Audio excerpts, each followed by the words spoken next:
મિત્રો હું આટલે વિડીયો ઉતારવાયો હતો અને બીજો એક સાઈડમાં ફોન લઈને આવ્યો હતો. તો હવે એ ફોન મારો મારા ખીચામાં હતો પણ મિત્રો પડી ગયો. બોલ તો હવે ગોતી જ રહ્યો છું. હું આ તરફથી આવ્યો હતો તો હવે આપણે જવું છે. જડી જાય તો સારું ને. અમારો ઘેર હવે ફોન કરું તો હવે તો એ કારણ કે સીમાડાની અંદર આવ્યો તો બે ફોન હતા સાઈડમાં. ઘરે ફેમિલીનો જ હતો પણ જો મિત્રો હું આટલે શૂટ કર્યું પણ આટલે તો છે નહીં.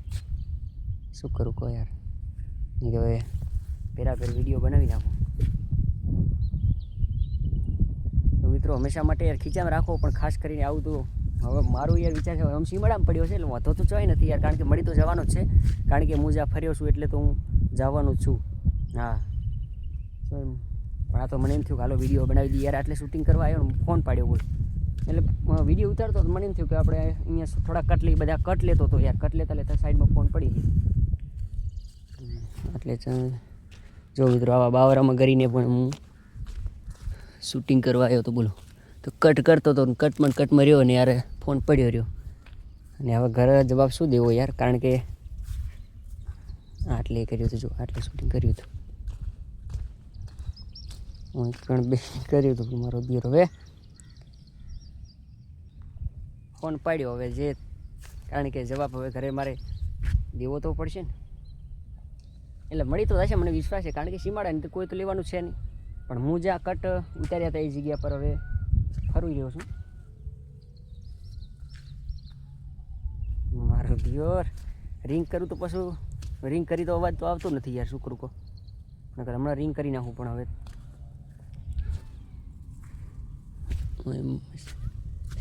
એટલે મારા ભાઈ હંમેશા માટે આ બહુ ખાસ ધ્યાન રાખવી યાર. કર્યું ભારે એલા મારા ભાઈઓ. એટલે મેં આ જાહેર કરવા કારણ એ છે એટલે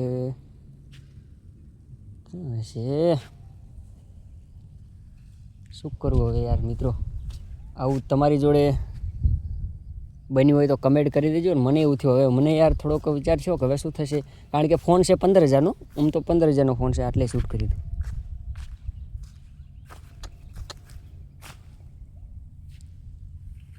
જે થાય હવે મિત્રો સાચું કહી રહ્યો છો. તમને એમ થતું હશે કે બહાદુર ખોટું બોલે છે. સાચું જ ફોન પાડ્યો છે ભાઈ. શૂટિંગ કરતાં યાર મને એમ થયું કે હાલો સાઈડમાં પડી ગયો. કોને યાર હાથ ખીચામાંથી જ પડી ગયો. હવે જે થાય હવે ટાઇટલ લખવામાં એવું આવશે કે ફોન પડી ગયો. જે જડી જાય તો સારું, ના કે પછી વિડીયો હવે મારો ના મળી તો જશે મને, કારણ કે મને ખબર છે મેં જ્યાં કટ ઉતાર્યા છે અહીંયા તો મેં મારું દિયોર આ ડુવા ઉપર એક પણ મેં શૂટિંગ કર્યું હતું. હવે આટલે મળી જાય તો સારું કરીને. આટલે કટ લીધો તો હું બેહીને ઉતાર્યું હતું. મારું યાર શું થશે યાર. ઓ પડ્યો યાર. હા પડ્યો તો યાર પાછું આવવું પડ્યું. મળી ગયું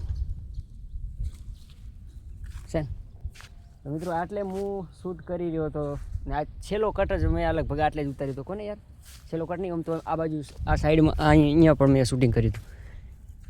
બોલો આટલે શૂટિંગ કર્યું પણ અહીંયા તો નથી પડ્યો, પણ અહીંયા જ પડી ગયો. બોલો કે સાઈડમાંથી એમ ખીચામાં નીકળી ગયો યાર. આ તો જ્યારે મિત્રો શૂટિંગ કરી અને પાછો રિટર્ન આવતો હતો ત્યારે વિચાર ઓહો ફોન તો પાડ્યો સીમાડા. એટલે આવું તમારી જોડે બન્યું હોય તો કમેન્ટ કરી દો મારા ભાઈ. આવું કોઈની જોડે બન્યું તો હશે જ મારા અંદાજે. હા એટલે ખાસ કરીને ફોનનું તો બહુ ધ્યાન રાખવું યાર. ખીચામાં રાખો. આ ખીચવું મને કેવું છે કંઈ ખબર પડી નહીં યાર. જો આટલે વિડીયો ઉતાર્યો તમે મળી ગયો એટલે વાહ વાહ. હાલો તાણ મળીએ કોઈક નવા વિડીયોમાં. પણ આ તો થોડો શૂટ કરતો હતો ને થોડોક વિચાર થયો હાલો મિત્રો હા બનાવી નાખી. આ કંઈક નવી રચના બની ગઈ છે એટલા માટે મેં શૂટિંગ કર્યું ત્યાં ફરીથી મેં આવું બનાવ્યું. એટલે મને તો વિશ્વાસ હતો કે મળી તો જવાનો જ છે. એનું કારણ કે હું આટલામાં ફરતો જ તો એટલે આમથી આમ બધે વિડીયો તો ઘણા કટ ઉતાર્યા પણ ચર પડી ગયો એ ખબર નથી. બોલો એટલે ખાસ કરીને તમે પણ શૂટિંગ કરવા જતા હો તો ખાસ કરીને ધ્યાન રાખવી. કોઈ પણ વસ્તુ છે તમારી જોડે, ફોન છે કે કોઈ પણ વીટી છે કે કંઈ પણ હોય તો તમે શૂટિંગ કરતા વખતે પછી સાઈડમાં ખીચામાં નાખી દો કે સાઈડમાં મૂકી દો કે પછી હું લઈ લઉં એમને ભૂલી જવાય. આવું બની શકે છે સાહેબ. કમેન્ટ કરી દેજો. હા તો જય માતાજી, મળીએ કોઈક નવા વિડીયોમાં.